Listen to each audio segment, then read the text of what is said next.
I saw this, and I had heard about this, but I didn't see anything in writing yet until yesterday. There's a report that Mike Trout's contract extension with the Angels is unlikely. A guy who is used to be a baseball scout, he covers baseball, but he talked to me about this is a foregone conclusion Mike Trout is going to end up with the Philadelphia Phillies in 2 years. And I said, a foregone conclusion? Yes. And he said, keep an eye on the contract talks with Mike Trout. Well, I didn't see anything on contract talks. And then I just saw this with John Heyman, who covers this sport, said on Tuesday, the Phillies will make a big play for Trout when he becomes a free agent. He added a significant note in his tweet saying an extension now is unlikely for Trout. Whether it's true or not, I was given a heads up on it, but that was somebody who thought that Philadelphia, they're trying to position themselves. If you bring in Machado, if you're going to bring in Bryce Harper, in 2 years from now, what is Mike Trout going to cost you? Can you get Machado, for 5 years, 6 years? Could you get Bryce Harper for 5 or 6 years? Like, what's the money going to be per year?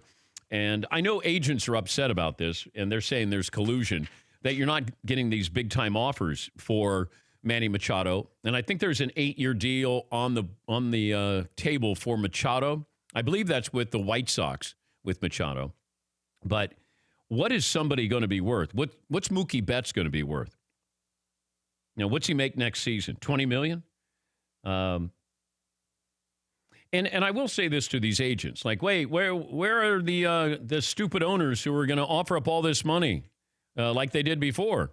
Come on, you guys used to be really stupid, and you spent like drunk sailors. Like, what's going on? You're not doing that anymore. Yeah, tell me one of these 7 to 10 year deals that worked out. They never do. I mean, tell me one that worked out where somebody went all in, paid me. You can say the Yankees with Stanton. That's not going to work out. Now, it might work out for the Yankees with their economics. Maybe he helps you win a couple of World Series. But that's a monster contract. For a guy who's one-dimensional, I'd have no interest in, somebody for 10 years, 12 years. Crazy.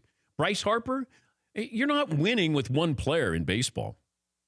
And if you are, it's going to be a pitcher more than it is an everyday player, in my opinion.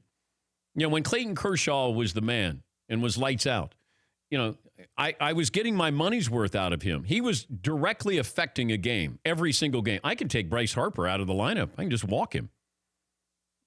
Manny Machado, there's no way I would spend that kind of money. I don't want to spend $40 million a year for Bryce Harper. If my minor league staff and my front office does their job, they'll find players that make us better all around instead of going all in on one guy. I don't want Machado. I don't want Bryce Harper. I'll take both of them if I get them for 5 years. But even then, I'm not giving you $40 million. Yeah, McLovin. So you're saying I should get ready for a Trout, Harper, Machado. I didn't hear any of that negative stuff. We're getting Bryce Harper, Manny Machado, and Mike Trout in Philadelphia. It's like the Yankees all You over. might not get any of those guys, but I do think that it's not a given that Mike Trout ends his career with the Angels. Not at all. I'm a little confused. I just looked at the pitchers and catchers report February 11th. It's January 16th. Yeah. It doesn't seem like there's any real movement on Harper. I mean, is he going to sign by spring training? He may just go back to the Nationals. But this is what's, you got an agent in Scott Boras who is, all you need are two teams. That's all you're trying to do. Remember, a foregone conclusion, he was going to Philadelphia. All the Yankees are interested. Oh, now the Nationals. It feels like he's trying to create a market that's not there. Because I don't want Bryce Harper for 10 years at $350 or $400 million. I have no interest in that whatsoever. And Machado, these guys are both young, but I don't want Machado for 8 years. Have you seen any of those long-term deals, McLovin? See if you can find the list of long-term deals and tell me which ones worked out. Well, aren't they saying that these guys are a little younger than all those other guys? So these might be a little different than Pujols and Josh Hamilton was kind of young, but yes, Paulie. These are the biggest deals in MLB history if you combine years and money. Giancarlo Stanton, 13 years. Yeah, I don't like that. I don't like that deal. Alex Rodriguez, 10 years with the Yankees. No, I didn't like that deal either. This one's a little sneaky. Miguel Cabrera for the Detroit Tigers, 8 years. They did get a World Series out of him, didn't they? Yeah. And he definitely performed. Well, how many more years does he have left? He's a Hall of Famer. Yeah. But nobody cares about the Tigers anymore. They gave him most of Miguel Cabrera got most of his money after his best years. Okay. Robinson Cano, 10 years with the Mariners. When that happened, what did I say? That guy's going to disappear, and that's going to be a horrible deal with Seattle. Albert Pujols. And he disappeared. Yeah, he came up for air when he tested positive. That's it. Al Pujols with the L.A. Angels. But they had to overpay for him to get him to go there. But it's turned out to be a bad deal. Here's a couple more. Joey Votto with the Reds. David Price with the Red Sox. No. See, that's what I would say to Scott Boras or any of these agents saying collusion. I'd go, can you tell me which one of these worked out here and why your client's going to be different? I mean, Bryce Harper could be, a perennial all-star. It could be a perennial MVP candidate. But it's one guy. You're not winning with one guy in baseball. Because I can take you out of the lineup, I can pitch around you.